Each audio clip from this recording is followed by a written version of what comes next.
आता मी एवढंही काही डेंजर झालो, माझ्या स्वतःच्या कामात माझ्याच्यानं पूर्ण होऊन नाही राहिले, पण जे लोकांचे काम करायला घेऊन राहिलो तेही अर्धवट राहू राहिले. आता तुम्ही आजचाच विषय पाहून घ्या ना. सकाळी सकाळी उठलो, तयार झालो, आपली गाडी काढली आणि आपल्या गावाला येऊन पोहोचलो. आणि गावात आल्या सगळ्यात पहिले गणेश डॉनला उचललं आणि तिथून डायरेक्ट वेताळ बाबाच्या मंदिरावर आलो. चला रे बा, अंदर जाऊन मस्त आता दर्शन घेतो. आणि हा, जेपर्यंत मी दर्शन घेऊन आलो, तुम्ही तुमच्या भावाला अजूनही फॉलो नशीन केलं तेवढं फॉलो करून टाकजा. इथं मग दर्शन घेऊन जसं बाहेर आलो, आपल्या काही प्रेमाचे माणसं भेटले होते. सगळीची एक एक करून भेट घेतली, सगळीने ब्लॉग मध्ये घेतलं आणि सगळे संग फोटोही काढून घेतले. आणि तेवढ्यातच गण्या मला म्हणे, चल म्हणे तुला आज काही खाऊ घालतो म्हणे. मी त्याला सरळ भाषेत बोललो, काही खायची इच्छा तर होऊन नाही आली, काही पिऊ घालशील तर पिऊ घाल. मग गळ्यानं मोठं मन करून आपल्याला बदाम शेकच्या गाडीजवळ आणलं आणि इथे येऊन बदाम शेक पाजलं. पोट्टे यो, तुम्हाला मी एक गोष्ट सांगतो, इथे येऊन माझं दर्शन झालं, सगळ्या पोट्टे संग फोटो व्हिडिओ काढणं झाले, बदाम शेकही संपलं. पण या गण्याचा फोन आहे की नाही, तो काही संपायचं नाव नाही घेत जाय. त्याला म्हटलं बस रे बा, बस ना, ठेव ना आता फोन. त्याला शेवटी हार मारून यात्रेमध्ये एक दोन चक्कर मारले आणि जास्त विचार न करता गाडीत बसून घरी आलो. घरी आल्यावर आपल्याला आपला भाषा दिसला, मस्त बोर्नमिटा खाऊ राहिला गाडी. मग का विचारता बाबा, त्याच्यात जोडता थोडासा बोर्नमिटा खाऊन त्याच बोर्नमिटाच्या कलरचं शर्ट घालून तयार झालो. आणि आता तुम्ही म्हणसान का रे बा, कुठं चालला, कायच्यासाठी तयार झाला? तर विषय असा होता की आपल्याला आपल्या बाप्पूला एका गावात न्यायचं होतं, कारण की त्या गावात त्याचं कीर्तन होतं. मग सगळ्यात पहिले तर जाऊन बाप्पूले पिकअप करून घेतलं आणि त्यानंतर ते काय म्हणतात तुम्ही ऐकून घ्या.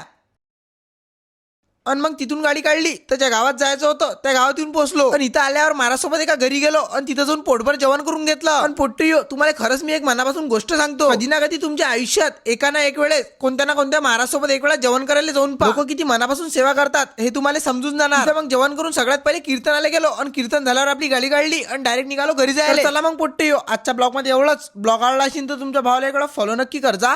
जय श्रीराम.